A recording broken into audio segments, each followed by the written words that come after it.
ഈ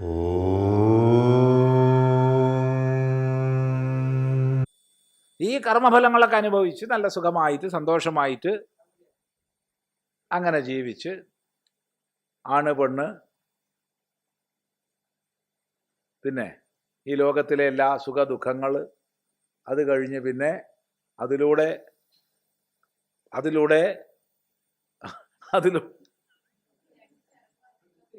ശാന്തി അതിലൂടെ മോക്ഷം മോക്ഷമില്ല, സ്വർഗം.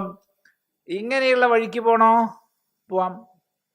അതല്ല, ഇതിലൊന്നും ഒരർത്ഥമില്ല, മോക്ഷമാണ് എൻ്റെ ജീവിത ലക്ഷ്യം വേണോ, ഇങ്ങനെ രണ്ട് വഴിയിലും കൂടെയും പോവാം, രണ്ടും പോവാം. അത് നേരത്തെ പറഞ്ഞു, ശ്രേയസ്സും പ്രേയസ്സും മനുഷ്യനെ പ്രാപിക്കുന്നു, രണ്ടിനെയും വേർതിരിച്ച് വിവേകമുള്ളവർ സ്വീകരിക്കുന്നു എന്നൊക്കെ പറഞ്ഞു. അത് പറയാണ്, യഹ് സേതുരീജാനാനാം അക്ഷരം ബ്രഹ്മയത് പരം അഭയം തിതീർഷതാം പാരം നാചികേതം ശകേമഹി. യഹ് സേതുരീജാനാനാം അക്ഷരം ബ്രഹ്മയത് പരം അഭയം തിതീർഷതാം പാരം നാചികേതം ശകേമഹി.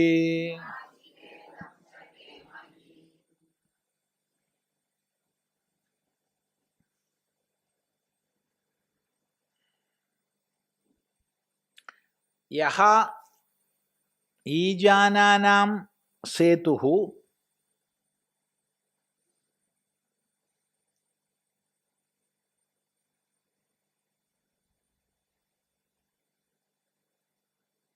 നാചികേതം ശകേമഹി. യഹ അക്ഷരം ബ്രഹ്മ യത് പരം അഭയം ശകേമഹി. നമുക്ക് രണ്ടും സാധിക്കടോ. ശകേമഹി, നമുക്ക് രണ്ടും സാധിക്കും. എന്ത് സാധിക്കും? യഹ സേതുഹു, യാതൊരു സേതുവുണ്ടോ, സേതു എന്നുള്ളതിന് പാലം എന്നൊരർത്ഥം, അണക്കെട്ടെന്നൊരർത്ഥം, രണ്ടർത്ഥമുള്ളത്. ഇവിടെ നമുക്ക് പാലം എന്നുള്ള അർത്ഥം എടുക്കാം. സേതു, പാലം.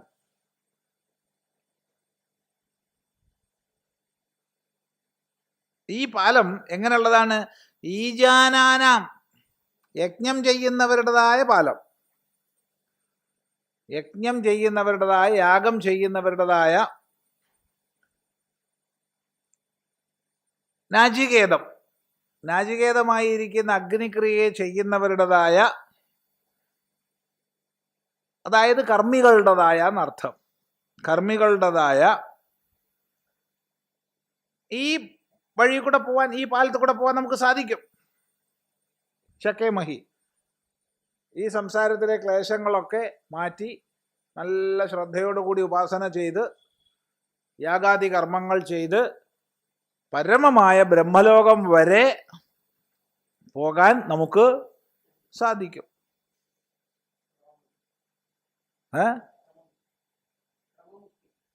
കർമ്മികളുടെ മാർഗം.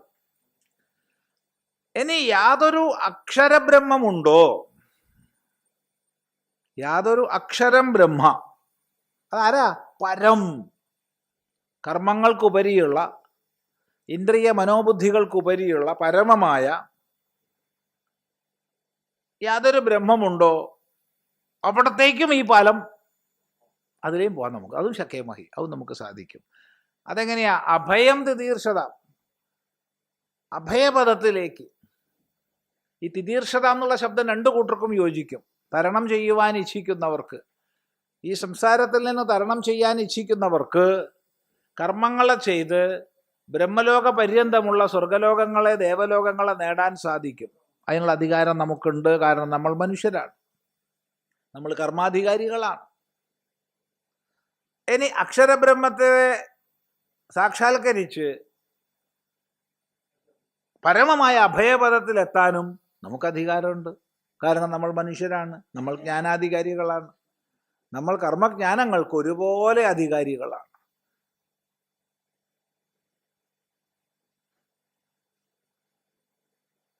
അതിനാണ് ഈ രണ്ട് പറഞ്ഞത്.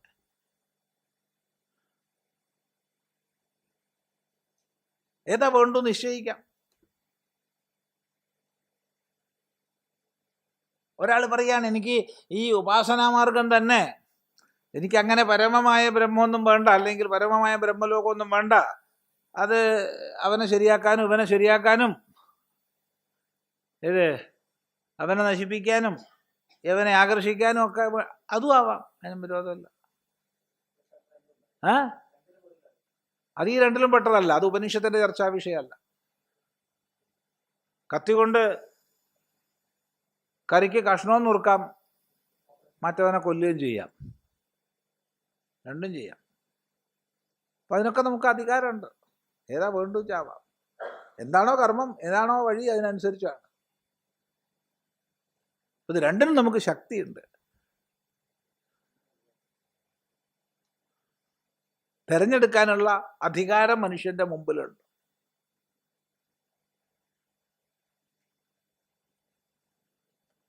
തെരഞ്ഞെടുക്കാനുള്ള ബുദ്ധി നമുക്ക് വരുന്നത് പൂർവജന്മ കർമാനുസാരവും നമ്മൾ സഞ്ചയിച്ച സംസ്കാരത്തിനനുസരിച്ചൊക്കെ ആയിരിക്കും. അത്രേ പറയാനൊക്കൂ. ഒരു വഴിയെ തിരഞ്ഞെടുത്തത് കൊണ്ട് അതിൽ തന്നെ തുടരുന്ന അർത്ഥമൊന്നുമില്ല. ആ വഴിയെ പാതി പോകുമ്പോൾ അയാൾക്ക് അപ്പുറത്തുള്ളത് മനസ്സിലായി കഴിഞ്ഞാൽ ഒറ്റ വിടലാണത്.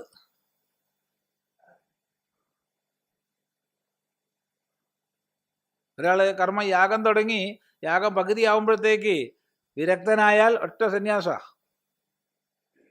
അത് പൂർത്തിയാക്കാനൊന്നും നിൽക്കൂല. വേറൊരാൾ സന്യാസത്തിന്റെ ക്രിയയൊക്കെ ചെയ്ത് പകുതി എത്തുമ്പോഴാണ് കല്യാണം കഴിക്കണം തോന്നിയത്, അയാൾ ഒറ്റ വിടലാത്.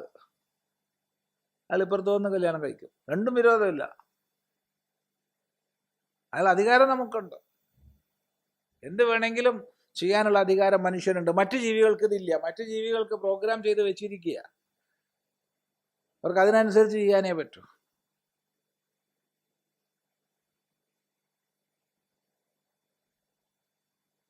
അവരുടെ ജീവിതം പ്രോഗ്രാം ചെയ്ത് വെച്ചിരിക്കുക, അതിനനുസരിച്ച് അങ്ങനെ പോവാം. അത്രേ പറ്റൂ.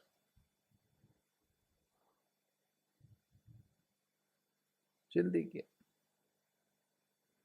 യഹ സേതുരിവ സേതുഹു ഈജാനാനാം യജമാനാനാം കർമ്മിണാം ദുഃഖ സന്തരണാർത്ഥത്വാത് നാചികേതഃ അഗ്നിഃ തം വയം ജ്ഞാതും ഛേതും ച ശകേമഹി ശക്നുവന്തഃ കിഞ്ച യച്ച അഭയം ഭയശൂന്യം സംസാരപാരം തിതീർഷതാം തർത്തുമിച്ഛതാം ബ്രഹ്മവിദാം യത് പരം ആശ്രയം അക്ഷരം ആത്മാഖ്യം ബ്രഹ്മ തച്ച ജ്ഞാതും ശകേമഹി ശക്നുവന്തഃ പരാപരേ ബ്രഹ്മണി കർമ്മ ബ്രഹ്മവിദാശ്രയേ വേദിതവ്യേ ഇതി വാക്യാർത്ഥഃ ഏതയോരേവ ഹി ഉപന്യാസഃ കൃതഃ ഋതം പിബന്ധൗ ഇതി. നോക്കൂ, യഹ സേതുഹു ഇവ സേതുഹു ഈജാനാനാം യജമാനാനാം കർമ്മിണാം ദുഃഖസന്തരണാർത്ഥത്വാത് നാചികേതഃ അഗ്നിഃ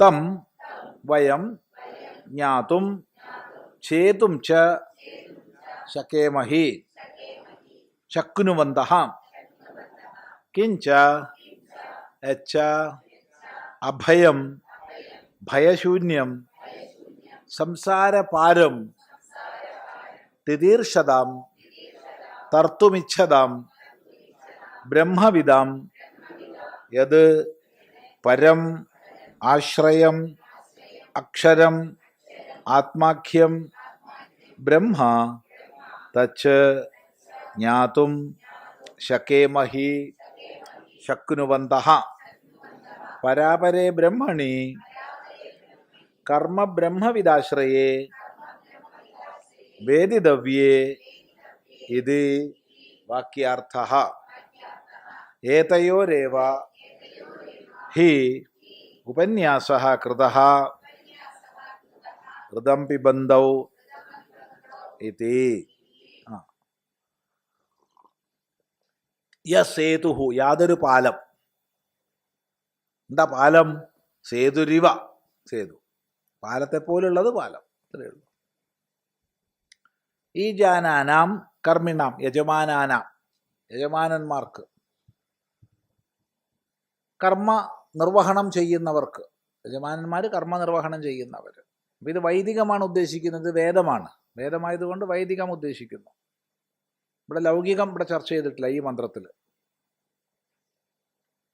ഈ മന്ത്രത്തിൽ നമ്മൾ ലൗകികം കൊണ്ടുവരരുത്, വൈദികമാണ്. അത് പ്രത്യേകിച്ച് ഓർമ്മിപ്പിക്കാനാണ് ഈ ജാനാനാം എന്ന് പറഞ്ഞത്. യജമാനാനാം കർമ്മിണാം ദുഃഖസന്തരണാർത്ഥത്വാത്, ഈ സംസാര ദുഃഖങ്ങളെ മുഴുവൻ ഇല്ലാതാക്കണം എന്നുള്ള സങ്കല്പത്തോടു കൂടി യജ്ഞം ചെയ്യുന്നവർക്ക് നാചികേതാഗ്നി, നാചികേതാഗ്നി ജ്ഞാതും ചേതും ച ശകേമഹി, അറിയുന്നതിനും ചയനം ചെയ്യുന്നതിനും സാധ്യതയുണ്ട്. അറിഞ്ഞനുഷ്ഠിക്കാം, അഗ്നിക്രിയ ചെയ്യാം, ഹോമം ചെയ്യാം, യാഗം ചെയ്യാം.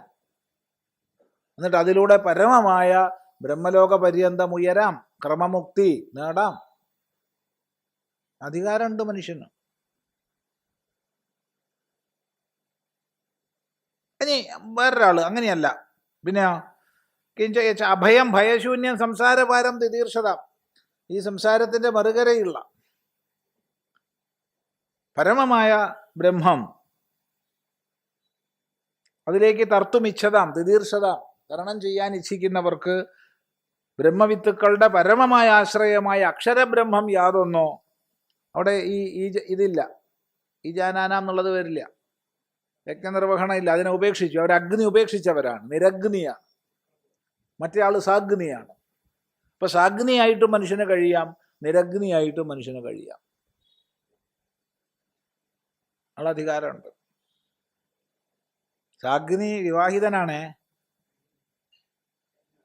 അത് ഓർമ്മിക്കണം. സാഗ്നി വിവാഹിതനാണ്, വിവാഹം കഴിക്കണം. ഒന്നുകിൽ ഗൃഹസ്ഥാശ്രമം അല്ലെങ്കിൽ സന്യാസാശ്രമം, രണ്ടും അല്ലാത്തത് വേണ്ട. ഒന്നുകിൽ നത്താവണം അല്ലെങ്കിൽ കൂമനാവണം, രണ്ടും അല്ലാണ്ട് പറ്റില്ല.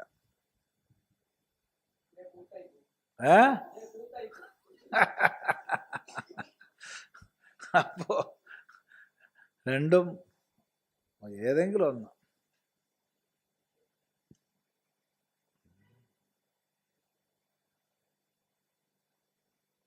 ഇതിങ്ങനെ പറഞ്ഞിട്ട് എന്താ കാര്യം? എല്ലാ ആശ്രമങ്ങളുമായിട്ട് ബന്ധപ്പെട്ടിട്ടുണ്ട്, കുറേ എണ്ണം ഇവിടെ ഉണ്ട്. കല്യാണം കഴിക്കൂല, സന്യസിക്കുകയില്ല. എന്താ ചെയ്യുക? രണ്ടിലൊന്നും വേണ്ടേ?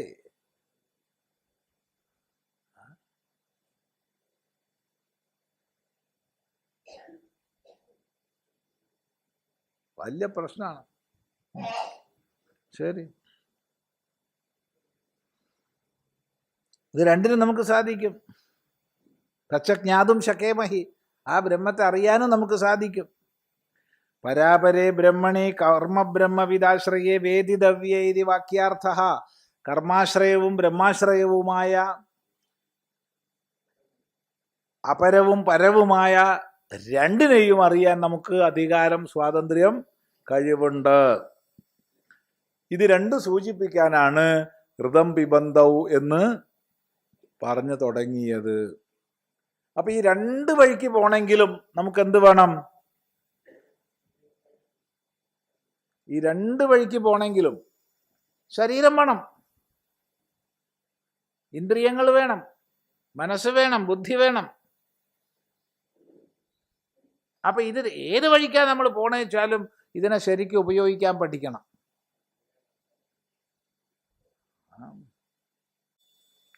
ബാക്കി മറ്റുള്ളവരൊക്കെ നിയന്ത്രിക്കുന്നത് അവിടെ നിൽക്കട്ടെ.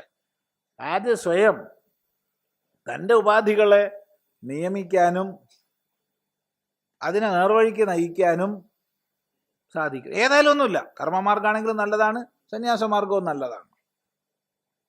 രണ്ടും ഒന്നിച്ചു പറ്റില്ല എന്നേ ഉള്ളൂ. രണ്ടും നല്ലതാണ്. ഒന്നിനേക്കാൾ മികച്ച, സന്യാസിയേക്കാൾ മികച്ചവനല്ല ഗൃഹസ്ഥൻ, ഗൃഹസ്ഥനേക്കാൾ മികച്ചവനല്ല സന്യാസി. എല്ലാവരും അവനവന്റെ ധർമ്മം പാലിക്കുന്നുണ്ടെങ്കിൽ എല്ലാം നല്ലതാണ്. അത് പ്രത്യേകം ശ്രദ്ധിക്കണം.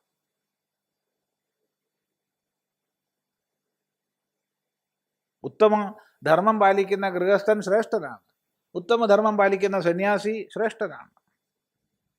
രണ്ട് ശ്രേഷ്ഠന്മാരാ. ഈ ഞാനാമേപ്പെട്ട് എന്നുള്ള തർക്കം ആവശ്യമില്ല. പക്ഷെ ആരായാലും തൻ്റെ ഉപാധികളെ വേണ്ടതുപോലെ കൊണ്ടുപോകണം. അതിനുള്ള അറിവും കഴിവും ഉണ്ടാവണം.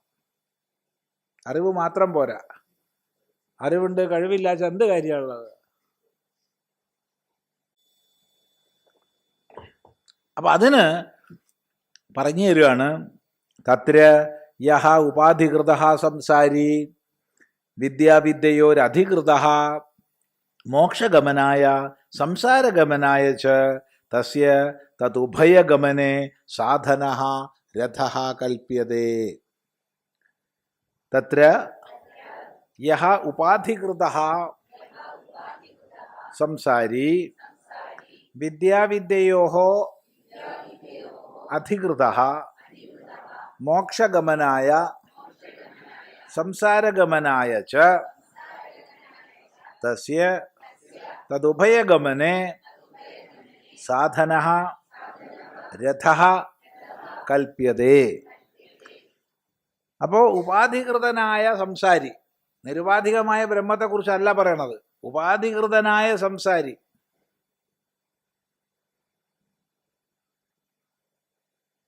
വ്യക്തമാണല്ലോ? അതെ, ഉപാധികൃതനാണ്, ഉപാധിയോടൊത്തവനാണ്, ഉപാധിക്ക് അപ്പുറത്തെത്തിയിട്ടില്ല. അങ്ങനെയുള്ള സംസാരി അവൻ രണ്ടിനും അധികാരിയാ. വിദ്യാവിദ്യയോരധികൃത, വിദ്യാവിദ്യകൾക്ക് രണ്ടിനും അധികാരിയാണ്. ഒരാൾ പറയാണ് ഞാൻ മോക്ഷഗമനമാണ്, സന്തോഷം. ഞാൻ സംസാരഗമനമാണ്, സന്തോഷം. രണ്ടും നല്ലത് തന്നെയാണ്.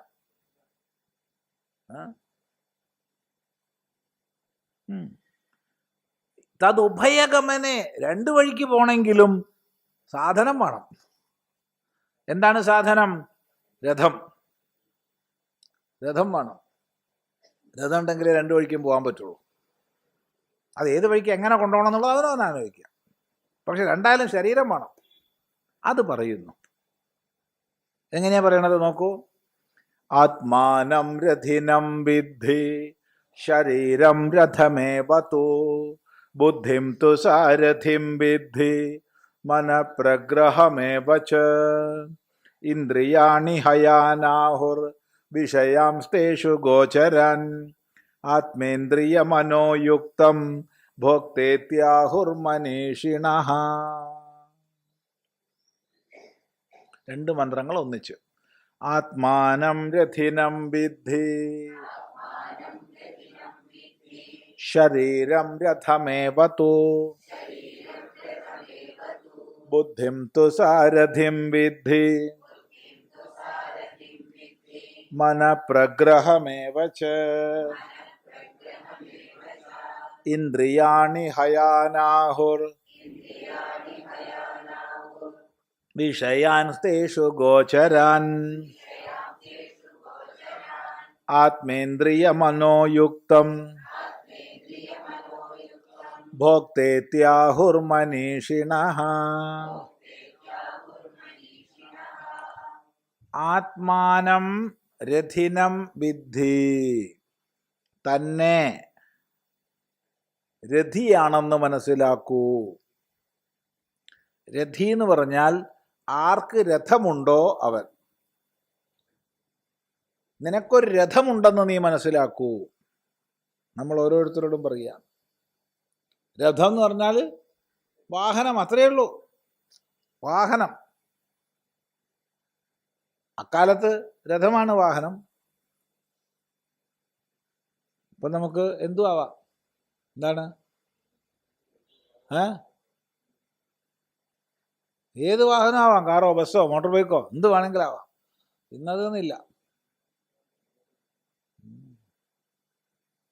ശരീരമുണ്ട്, രഥമുണ്ട്. അപ്പം നമുക്കൊരു രഥമുണ്ട് എന്ന് നമ്മളെ ഒരാൾ ഓർമ്മിപ്പിക്കുക എന്ന് വിചാരിച്ചോളൂ. നീ ഒരു രഥിയാണ്, നിനക്ക് വാഹനം ഉണ്ട് കിട്ടുമോ എന്നൊരാൾ ഓർമ്മിപ്പിച്ചാൽ അതിൻ്റെ അർത്ഥം എന്താ? ഈ വാഹനം അലങ്കാരത്തിന് വെക്കാനുള്ളതല്ലല്ലോ. നല്ല തുടച്ച് വൃത്തിയാക്കി നാലാൾ കാണാൻ വെക്കാനുള്ള വസ്തു അല്ല വാഹനം. പിന്നെ വാഹനം എന്തിനുള്ളതാ? യാത്ര ചെയ്യാനുള്ള. ഇവിടെ ഒരു സ്വാമിജി ഉണ്ടായിരുന്നു, ഇതിപ്പോൾ ഇല്ല. വളരെ വൃത്തിയിലും വെടിപ്പിലുമാണ് എല്ലാം. അപ്പം അദ്ദേഹത്തിൻ്റെ കൊടയ്ക്ക് ഒരു കവറൊക്കെ ഉണ്ട്. കൊടയ്ക്ക് പുറത്തൊരു കവറൊക്കെ ഇട്ട് കെട്ടിയിട്ടാണ്. ഒരു ദിവസം മഴയും കൊണ്ട് വരികയാണ്. കുട നിവർത്തിയില്ല, കുറെ എങ്ങനെ വെച്ചിരിക്കുകയാണ്. ഞാൻ ചോദിച്ചു, എന്തിനാ സ്വാമി മഴ കയ്യിൽ കുട പിടിച്ചിട്ട് മഴ കൊണ്ടുവരുന്നത്? അല്ല, ഇത്ര കുറച്ച് ദൂരമല്ലേ ഉള്ളൂ, അത് നനയ്ക്കണ്ടെന്ന് വിചാരിച്ചു. ഏത് ഈ ബസ് സ്റ്റോപ്പിൽ നിന്ന് ഇങ്ങോട്ടുള്ള ദൂരം കുട നനയ്ക്കണ്ടെന്ന്, അത്രയും ദൂരം മഴ കൊണ്ടുവന്നിരിക്കുക. ഇതെന്തിനാ കുട? വലിയ കഷ്ടം തന്നെ. ഇപ്പൊ വാഹനം എന്തിനാണ്? യാത്ര ചെയ്യാനാണ്, വേറൊന്നിനുമല്ല. അപ്പൊ നമുക്കൊരു യാത്രയുണ്ട്, എങ്ങോട്ടോ എത്തിച്ചേരേണ്ടതുണ്ട്, ഏതോ ഒരു ലക്ഷ്യമുണ്ട്. അത് ഏതാന്ന് പിന്നെ നിശ്ചയിക്കാം. ലക്ഷ്യമുണ്ട്, ആ ലക്ഷ്യത്തിലേക്ക് പോകാനുള്ള വാഹനം തയ്യാറുണ്ട്. പോരെ, പിന്നെന്താ വേണ്ടത്? വാഹനം ഇല്ലാത്ത സങ്കട, വാഹനമുണ്ട്. ശരിയല്ലേ? ഇത്രയും മനസ്സിലായില്ലേ? ഇത്രയും മനസ്സിലായി.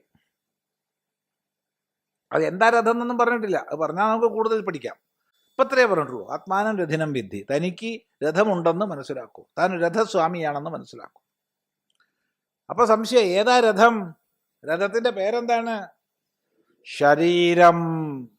ശീര്യതേ ഇത് ശരീരം, നശിച്ചു പോകുന്നത് എന്നാ പേര്. രഥത്തിന്റെ പേരെന്താണ്? നശിച്ചു പോകുന്നത്. അതാണ് രഥത്തിന്റെ പേര്. ഇങ്ങനെ പേരാരെങ്കിലും ഇടുവോ രഥത്തിന്? എല്ലാ കാലവും നിൽക്കണത് നോക്കിയല്ലേ ഇടേണ്ടത്.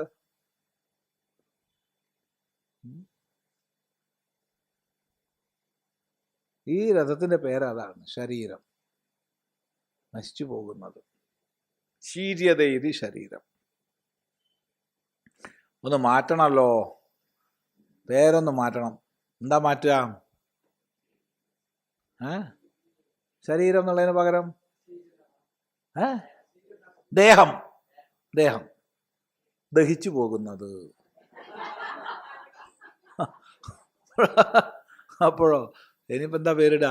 ബോഡി എന്നായിട്ട് ഇടേണ്ടി വരും, ഇംഗ്ലീഷിൽ ഇടേണ്ടി വരും, സംസ്കൃതത്തിൽ വയ്യ. അപ്പോ ഈ രഥത്തിൽ യാത്ര ചെയ്യാന്ന് വിചാരിച്ച പേരെന്താ? അതിന് പേരാറാണ്. പേരെന്താ? പേര് നശിച്ചു പോകണമെന്നാണ്. അപ്പോൾ ഒരു കാര്യം ഉറപ്പായി, നീ നിന്റെ ലക്ഷ്യത്തിലേക്ക് ഈ രഥം നശിക്കുന്നതിന് മുമ്പ് എത്തിപ്പെടണം. അതാണ്, നശിക്കുന്നതിന് മുമ്പ് എത്തണം. നശിച്ചു കഴിഞ്ഞാൽ പിന്നെ എത്താൻ പറ്റില്ല. ഇനി വേറൊരു നിയമമുണ്ട്, നശിക്കുന്നതൊക്കെ ക്ഷയിക്കും. നശിക്കുന്നതൊക്കെ ക്ഷയിക്കും. ക്ഷയിച്ചു കഴിഞ്ഞാൽ പിന്നെ പോകാൻ പറ്റുമോ? വണ്ടി കേടായി സ്വാമി, അവിടെ ഇട്ടോട്ടെ, പോകാൻ പറ്റില്ല. പോകണമെങ്കിൽ വണ്ടി വർക്ക് ചെയ്യണം, പ്രവർത്തിക്കണം.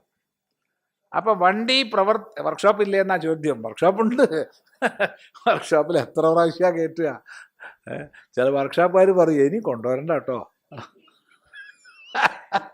ഇല്ലേ? ചിലപ്പോൾ വർക്ക്ഷോപ്പ് എന്ന് പറയും, ഇനി കൊണ്ടുവരണ്ട, മതി എന്ന് പറയും. അപ്പൊ കേടുവരുന്നതിന് മുമ്പ് ലക്ഷ്യത്തിലെത്താൻ നോക്കണം, അത് പ്രത്യേകം ശ്രദ്ധിക്കണം. അപ്പൊ അതിന് പരമാവധി, ഇതിന്റെ കാലാവധി പരമാവധി തന്നിട്ടുള്ളത് എത്ര കൊല്ല? 100 കൊല്ലം. പരമാവധി കിട്ടിയ 100. അതൊന്നും കിട്ടില്ല. ആർക്ക് കിട്ടണം? ചുരുക്കം പേർക്കേ കിട്ടുള്ളൂ. അതിനു മുമ്പ് എത്ര കാലം കിടക്കേണ്ടി വരും എന്ന് ആർക്കും അറിയില്ല. ഇപ്പം നാളെ കിടക്കേണ്ടി വരുമോ നമുക്കറിയില്ല. ഇന്ന് ആരോഗ്യമുണ്ട്, അത്രയല്ലേ നമുക്ക് പറയാൻ പറ്റൂ. നാളത്തെ കഥ ആർക്കെങ്കിലും പറയാൻ പറ്റുമോ? ഇല്ല. അപ്പം ഇന്ന് ശക്തിയുള്ളപ്പോൾ, ആരോഗ്യമുള്ളപ്പോൾ ലക്ഷ്യത്തിലെത്താൻ നോക്കണം. എന്താ? ഏത് വഴിക്കും ആയിക്കോട്ടെ, ഇന്ന വഴിയെന്നൊന്നും പറഞ്ഞിട്ടില്ല, ഏത് വഴിക്ക് വാങ്ങിച്ചാൽ പോയിക്കോ. പക്ഷെ പോണത് ഇപ്പം തന്നെ വേണം. നാളെ ആരോഗ്യം ഉണ്ടാവുമെന്ന് അറിയില്ല. ശരീരം എപ്പോഴാണ് അസ്വസ്ഥാവുക എന്നറിയില്ല. ശരീരം എപ്പോഴാണ് രോഗഗ്രസ്തമാവുക എന്നറിയില്ല. ശരീരത്തിൽ എപ്പോഴാണ് ജര ബാധിക്കുക എന്നറിയില്ല. ശരീരത്തിൽ എപ്പോഴാണ് ഇന്ദ്രിയങ്ങളൊക്കെ പോകുക എന്നറിയില്ല.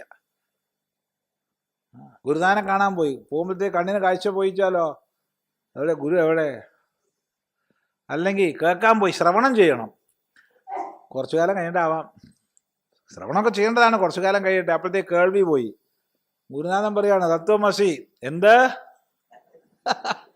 ഇല്ലേ? അതെ, 10 പ്രാവശ്യം പറഞ്ഞാൽ ഗുരുനാഥൻ പോവാന്ന് പറയും. അല്ലാണ്ട് എന്താ, കുറച്ച് നേരത്തെ വന്നൂടെ ഇരുന്നോ? ചിന്തിക്കുക, വലിയ പ്രശ്നമാണ്.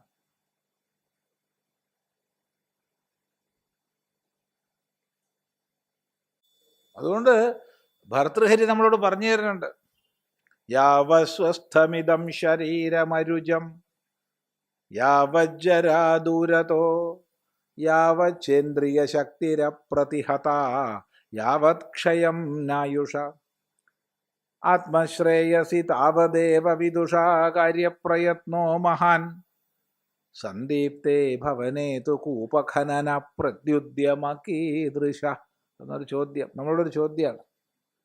എത്ര കാലം വരെ ഈ ശരീരം സ്വസ്ഥമാണോ? എത്ര കാലം വരെ സ്വസ്ഥാവും ആർക്കും പറയാൻ വയ്യാട്ടോ, ആർക്കും പറയാൻ പറ്റില്ല. എപ്പോൾ വേണ്ട അസ്വസ്ഥത വരാം. അരുജം, രോഗാതിരഹിതമാണോ? യാവജ്ജര ദൂരത, എത്ര കാലം വരെ ജര ദൂരെയാണോ? യാവച്ഛേന്ദ്രിയ ശക്തിരപ്രതിഹത, എത്ര കാലം വരെ ഇന്ദ്രിയങ്ങളുടെ ശക്തിക്കൊരു കുഴപ്പവുമില്ലയോ? യാവത് ക്ഷയം നായുഷ, എത്ര കാലം വരെ ആയുസ് പോയിട്ടില്ലയോ? ആ സമയത്ത് വെച്ചാൽ എന്താർത്ഥം? ചെറുപ്പത്തില്, എന്താ അത് പറയാൻ ഒരു മടി, ചെറുപ്പത്തില് ആത്മശ്രേയസി, തൻ്റെ ശ്രേയസ്സിന് താവദേവ വിദുഷാ കാര്യപ്രയത്നോ മഹാൻ, വിദ്വാനാൽ കാര്യം ചെയ്യപ്പെടണം. അല്ലാതെ സന്ദീപ്തേ ഭവനേ തു, വീടിന് തീ പിടിച്ച ശേഷം കൂപഖനന പ്രത്യുദ്യമ, കിണർ കുഴിക്കാൻ പോകുന്നത് കീദൃശ. ഒരാൾ കൈക്കോട്ട് കൊടുത്ത് ഓടുകയാണ്. അപ്പോഴാണ് ഞാൻ കണ്ടേ, ഞാൻ എങ്ങോട്ടാ നിങ്ങൾ ഓടുന്നത്? സ്വാമി സംസാരിക്കാൻ സമയമല്ല. പറടാ, നീ കൈക്കോട്ട് കൊടുത്ത് എങ്ങോട്ടാ പോണത്? ഞാൻ സ്വാമിയോട് പറഞ്ഞില്ലേ സംസാരിക്കാൻ സമയമല്ല, തിരക്കിട്ട് പോവുകയാണ്. എന്താണ് പ്രശ്നം? വീടിന് തീ പിടിച്ചു, അതിന് കിണർ കുഴിക്കണം, എന്നിട്ട് വെള്ളം കാണണം, ആ വെള്ളം ഉപയോഗിച്ചിട്ട് വേണം തീ കെടുത്താൻ. ഓരോരുത്തർ ഈ പോത്തിനെ ദൂരെ കാണുമ്പോഴാണ് എല്ലാം ജപിക്കാൻ തുടങ്ങണത്, വേദാന്തം പഠിക്കാൻ. ദൂരെ പോത്തിൻ്റെ ഒരു ചെറിയൊരു ലാഞ്ചന കാണുമ്പോൾ, ഓ ഇനി കുറച്ച് വേദാന്തം പഠിക്കണം, അല്ലെങ്കിൽ കുറച്ച് പൂജ ചെയ്യണം, ഗുരുനാഥൻ്റെ അടുത്ത് പോയിട്ട് മന്ത്രദീക്ഷ മേടിക്കണം, ഏത് ഹോമം ചെയ്യണം. എന്ത് കാര്യത്തിനാ? അപ്പോഴത്തേക്ക് പോത്ത് വരും. എന്ത്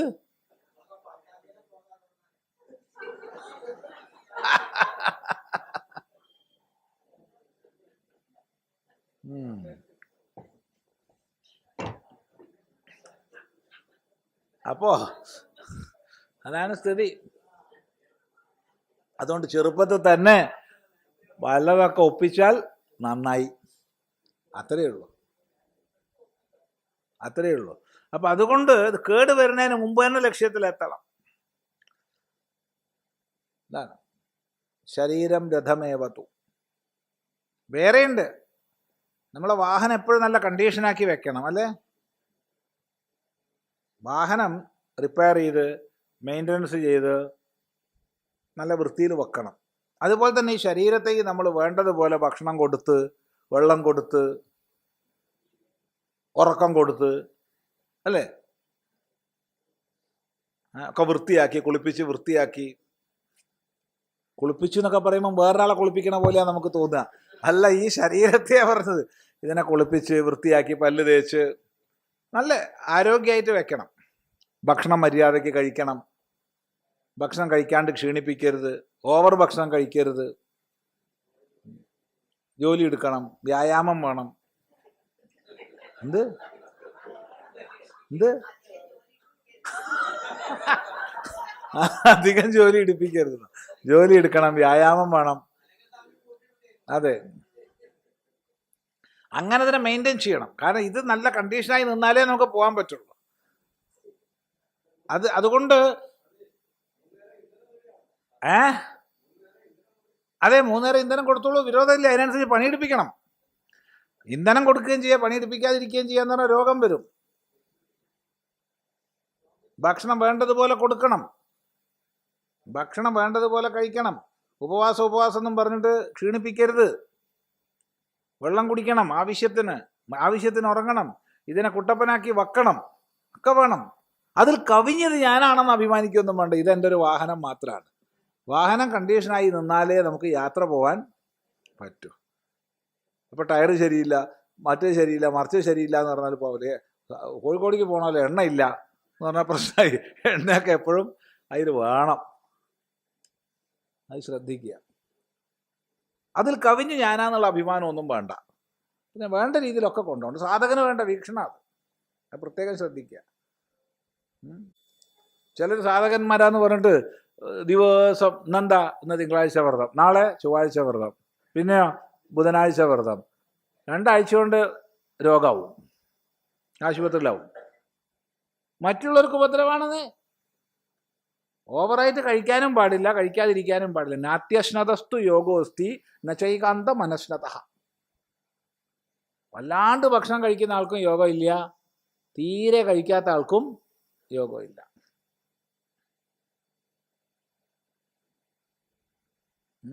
ഒരുപാട് ഉറങ്ങുന്ന ആൾക്കും യോഗമില്ല, തീരെ ഉറങ്ങാത്ത ആൾക്കും യോഗമില്ല. എല്ലാത്തിലും ഒരു മധ്യമ മാർഗം. ഇതിനെ നന്നായി കൊണ്ടുപോകണം ഈ ശരീരത്തെ. അത് അത്രയും അർത്ഥം വന്നു. ഇനി ഈ രഥം ഉണ്ടായിട്ട് കാര്യമില്ല, രഥത്തിന് ഡ്രൈവർ വേണ്ടേ? ആരാ ഡ്രൈവർ? ബുദ്ധിം തു സാരഥിം വിദ്ധി. ബുദ്ധിയാണ് സാരഥി എന്നറിയൂ. എടുത്തു ചാടി ഒന്നും ചെയ്യരുത്, വികാരപ്പെട്ടൊന്നും ചെയ്യരുത്. വികാരം മനസ്സിൻ്റെതാണ്, വിവേകം ബുദ്ധിയുടേതാണ്. ബുദ്ധി ആയിരിക്കണം ഇതിൻ്റെ ഡ്രൈവർ. ബുദ്ധിയാണ്. ബുദ്ധിയെ സാരഥി എന്നറിയൂ. അപ്പം എന്ത് നമ്മൾ ജീവിതത്തിൽ ചെയ്യുന്നതും ആലോചിച്ച് കാര്യാകാര്യ വിവേകം ചെയ്തിട്ടേ ചെയ്യാൻ പാടുള്ളൂ. എടുത്തു ചാടി ഒന്നും ചെയ്യരുത്. അത് പ്രത്യേകം ശ്രദ്ധിക്കേണ്ടതാണ്. മനഃപ്രഗ്രഹമേവച. മനസ്സ് കടിഞ്ഞാണാണ്. ഈ കടിഞ്ഞാൺ ബുദ്ധിയുടെ കയ്യിൽ വേണം. കടിഞ്ഞാണുണ്ട് കുതിരയ്ക്ക്, വണ്ടി, അതുകൊണ്ട് കാര്യമില്ല. അത് സാരഥിയുടെ കയ്യിൽ വേണം. ബുദ്ധിയുടെ നിയന്ത്രണത്തിൽ വേണം മനസ്സ്. അല്ലാച്ച തിരിച്ചായി പോയാൽ അപകടമാവും. മനസ്സിൻ്റെ നിയന്ത്രണത്തിൽ ബുദ്ധിയായാൽ അപകടമാവും. മനസ്സ് പലതും തോന്നിപ്പിക്കും നമ്മളെ കൊണ്ട്. അത് വേണം, ഇത് വേണം എന്നൊക്കെ തോന്നിപ്പിക്കും. അതിൻ്റെ പിന്നാലെ പോയാൽ നശിച്ചത് തന്നെ. അപ്പോൾ മനസ്സെപ്പോഴും ബുദ്ധിയുടെ നിയന്ത്രണത്തിൽ വേണം, പിടിയിൽ വേണം. ശരി, അതുകൊണ്ട് വണ്ടി ഓടില്ലല്ലോ. രഥം ഓടണമെങ്കിൽ എന്ത് വേണം? വലിക്കുന്ന ആൾക്കാർ വേണ്ടേ? ആരാണ്? ഇന്ദ്രിയാണി ഹയാനാഹുർ. ഇന്ദ്രിയങ്ങൾ കുതിരകളാണെന്ന് പറയപ്പെടുന്നു. ഈ വണ്ടി വലിക്കുന്ന കുതിരകളാണ് ഇന്ദ്രിയങ്ങൾ. കുതിരകൾ വണ്ടി വലിക്കുന്നു, അതുപോലെ ഇന്ദ്രിയങ്ങൾ ഈ ദേഹത്തെ വലിച്ചു കൊണ്ടുപോകാണ്. ഇവിടെ ഒരു ചോദ്യം, ഈ കുതിരകൾക്ക് വണ്ടി വലിക്കുകയാണോ ഇഷ്ടം, അല്ല ഇഷ്ടം പോലെ മേഞ്ഞ് നടക്കുകയാണോ ഇഷ്ടം? മേഞ്ഞ് നടക്കുകയാണ്. വണ്ടി വലിക്കാനൊന്നും കുതിരകൾക്ക് ഇഷ്ടമില്ല, അത് നമുക്ക് അനിഷ്ടമാണ്. അപ്പം നമ്മളതിനെ കെട്ടി നിയന്ത്രിച്ച്, ചിലപ്പോൾ നമ്മൾക്ക് കെട്ടേണ്ടി വരും അപ്പുറം ഇപ്പുറം കാണാതിരിക്കാൻ. ചിലപ്പോൾ അല്ല, വളരെ പ്രാക്ടീസുള്ള കുതിരയാണെന്ന് വെച്ചാൽ അതിൻ്റെ ആവശ്യമില്ല. ഇത്ര പ്രാക്ടീസ് ഇല്ലാത്ത കുതിരയാണെങ്കിൽ നേരെ മാത്രം കാണുന്ന മാതിരി കെട്ടണം. അതെ, എന്താ ഇല്ലെങ്കിൽ പ്രശ്നമാണ്. അല്ലെങ്കിൽ അവിടെ ഒരുത്തനെ കണ്ടു ഓൻ്റെ പിന്നാലെ പോയി, അപ്പുറത്തെ ഒരുത്തിനെ കണ്ടു അവളുടെ പിന്നാലെ പോയി എന്ന് പറഞ്ഞാൽ പ്രശ്നമായി, ആകെ പ്രശ്നവും. അത് ശ്രദ്ധിക്കണം. നേരെ മറിച്ച് പ്രാക്ടീസ് വന്ന കുതിരയാണെന്ന് അതിൻ്റെ ആവശ്യമില്ല. അത് എതിലെ പോയാലും ഒരു കുഴപ്പമില്ല. അതിനെ വേണ്ടതുപോലെ പൂട്ടണം, വേണ്ടതുപോലെ അവയെ വേണ്ടതുപോലെ നിയന്ത്രിക്കണം. അവർക്ക് വേണ്ട ഭക്ഷണമൊക്കെ കൊടുത്ത് ആരോഗ്യമായിട്ട് നിലനിർത്തണം. അമിതമായി കൊടുക്കാനും പാടില്ല, അത് ശ്രദ്ധിക്കുക. ഒക്കെ പാകത്തിനായിരിക്കണം. വിഷയാൻ തേഷു ഗോചരാൻ. അവയ്ക്ക് ഗോചരങ്ങളായവയാണ് വിഷയങ്ങൾ, ശബ്ദസ്പർശ രൂപരസഗന്ധങ്ങൾ. അതിലേക്കാണ് അവയ്ക്ക് പോവാനുള്ള വാസന ഉണ്ടാവുക. അപ്പം നമ്മളെ വണ്ടി വഴിയിൽ നിന്ന് മാറിപ്പോവും. അതുകൊണ്ട് അവയെ വേണ്ടതുപോലെ കടിഞ്ഞാൺ ഉപയോഗിച്ച് നിയന്ത്രിക്കണം. ഇത്രയും പറഞ്ഞിട്ട് പറയാണ്, ഇന്ദ്രിയ മനോയുക്തം ആത്മാ, ഇന്ദ്രിയം, മനസ്സ് തുടങ്ങിയവയോട് കൂടിയ ആത്മാവിനെ ഭോക്താവെന്ന് പറയുന്നു, കർമ്മഫല അനുഭവി എന്ന് പറയുന്നു. ഇപ്പൊ വേണ്ടതുപോലെ ഇതിനെ നയിച്ചാൽ നല്ല കർമ്മഫലാനുഭവം നേടാം. അല്ല, ശ്രദ്ധിക്കാതെ തോന്നിയോണം വിട്ടാൽ നശിച്ചും പോകാം. അവിടെ തന്നെ തലകുത്തം മറിയാം. ഇത് വളരെ ശ്രദ്ധിച്ചിട്ട് ഈ ശരീരമാകുന്ന രഥത്തെ നമ്മൾ നയിക്കണം എന്നർത്ഥം. ഇതാണ് വന്നു കൂടുന്നത്. ഇതിൻ്റെ ഭാഷ്യം നമുക്ക് നാളെ ശ്രദ്ധിക്കാം. ഓം സഹനാ ഭവതു സഹനൗ ഭുനക്തു സഹ വീര്യം കരവാവഹൈ തേജസ്വിനാവധീതമസ്തു മാ വിദ്വിഷാവഹൈ. ഓം ശാന്തി ശാന്തി ശാന്തി. ഓം